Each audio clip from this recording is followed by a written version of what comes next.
So, when a giveaway concludes or is coming to an end, that's when the most fun is usually had at Gapped, because we're out searching for the next car, and after a manic day striking a deal for giveaway 10 and coming to an agreement, I had to move fast and get over to Holland.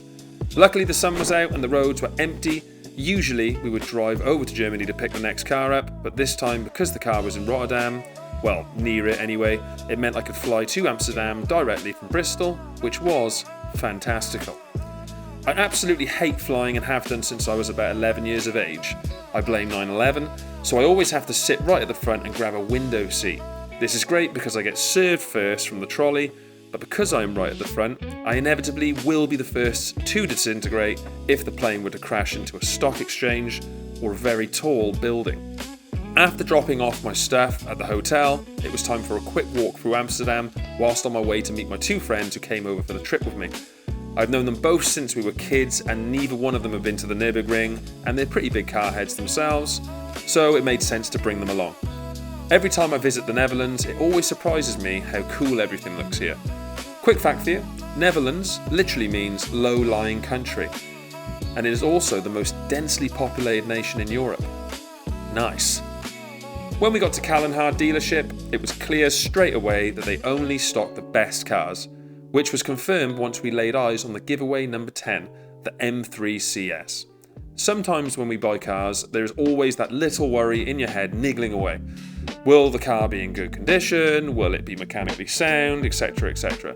But after speaking to the owner of Kallenhard, it was clear before we even arrived how good the car would be. And in real life, it was actually better. Now it was time to get my fat sausage fingers behind the wheel and head to the Nürburgring for a quick 24 hours of fun in the next giveaway car.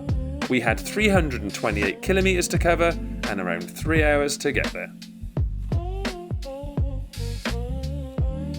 So, giveaway car number 10. I'm currently at the Nürburgring. I've had this car here for 24 hours. Sadly, we don't have the time to spend a few more days here to really test it out, but we are going to be coming back.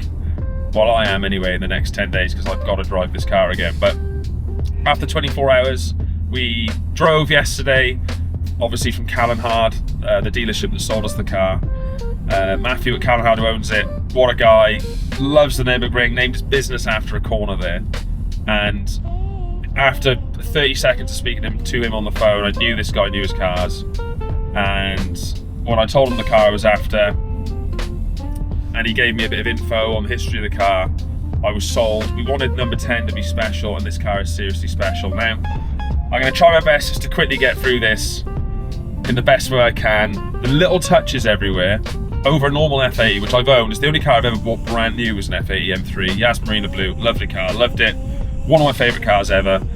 Only got rid of it because basically I just over abused it, did a million track days in it, and it just felt a bit worn by the end, so I sold it. The CS badge in the Alcantara in front of the passenger seat. Added with then the steering wheel, the Alcantara steering wheel with the M colour stitching. These little things make that bit of a difference in this car.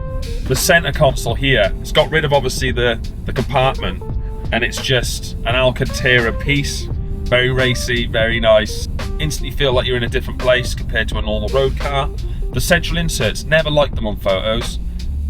Now that I'm with them in real life, it all makes sense. I like it, it looks good. Makes it, once again, that little thing that just pushes it above a normal F80 M3. Which are great cars, by the way, obviously, great base cars. They haven't gone crazy. I forgot how comfortable the seats are. The seats are super, super comfortable. It's basically the same seat as the F80 M3. But really comfortable, lovely place to be. They hug you well, a few adjustments in places where you need them. But then I get to the exterior of this car. Now the exterior of this car, obviously, has a certain look that's aggressive. The wheels look amazing. The body, the tiny little changes to the body shape, just where it just looks that extra bit more aggressive to normal BMW road cars, makes this car look fantastic. But the thing that I didn't think I was going to be so impressed by, which I am now, and everyone else is, my two friends who came with me, we were looking at the photos which we've got from being on TF yesterday, and they both said it looks like a painting. This car looks like it's been painted onto the photographs. The colour is wild, and it looks epic. I didn't think I'd be sold on it, but it just makes the car. Who knows what this car is going to be worth one day? It's always sat around the same price, ticking by. You know, people like them, but there was never that mass migration to go and try and purchase one, which obviously comes later with cars like these. But who knows what this car's going to be worth one day. But that colour, that paint, it just transforms it. It just transforms it. And currently we're on Dutch plates, and I think because the Dutch plate's obviously yellow, I do think that makes it doesn't look as good. And I think if it was on like a German plate, that pressed, look epic. Just the paint alone. The paint alone is just fantastic. It's such a selling point of this car, and it makes it so special. So just the look of the outside of the car and the interior make this worth having, and would make me want to own one. But then you get to the performance of the car. Now on the track, anyone who's done a lot of track driving, you can't work a car out in just doing 2 laps of the Nürburgring and loads of traffic with 2 mates who you're trying to just, you know, show the track and have a good time.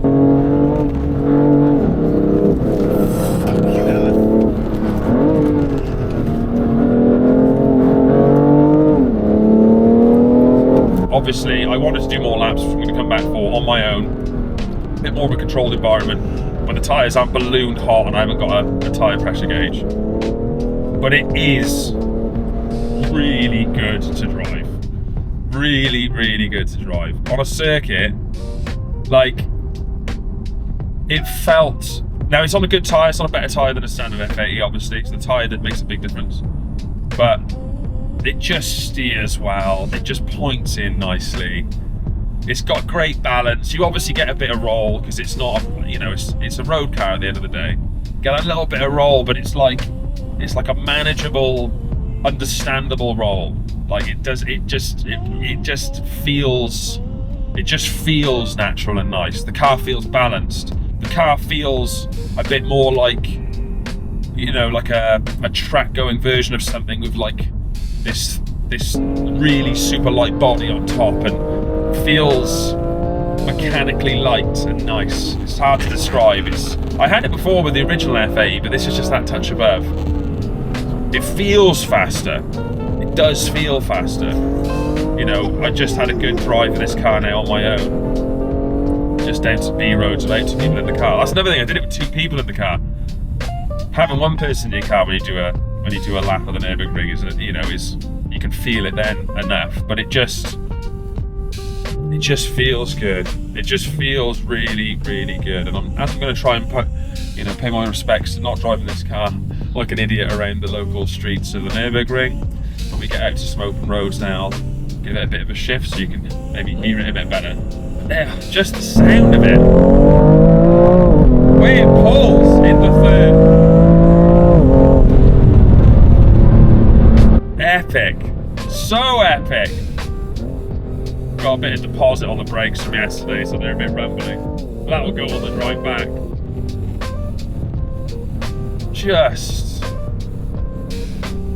I know the sound won't come through properly on there. It's just epic. What an all-rounder. I want one of these cars. I would buy one of these cars. Truly, truly special vehicle. I think it's one of 1,200. I am going to check this. I think it's one of 1,200 ever made. Not super low, you know, it's not 50, but still super low numbers. You don't see these cars. Certainly don't see people enjoying them as much as they should. But it's going to become one of those cars that eventually is going to be worth a lot of money, 100%. They're going to go up in value. They're going to become rarer and rarer and rarer. I've always wanted one. You know, new cars have that whole modern big screens and all the manic electricals and loads going on. This doesn't have that. It doesn't. It has 2018 BMW technology. I've enjoyed that. I've enjoyed not being bamboozled by all the screens and everything. I've enjoyed just being behind the wheel of something that feels a bit more aggressive, just a bit more special, and just enjoying driving. You know, driving down motorways for 3.5 hours is fun, but driving around here in this, I come to the Nürburgring just to drive the roads in this. It's an epic car, and someone's going to be winning it soon, and I'm glad I can put this together for you just to give you a bit of an insight to the car, because I want to do this with every car. And where do we go from this car? This car's the benchmark now, isn't it?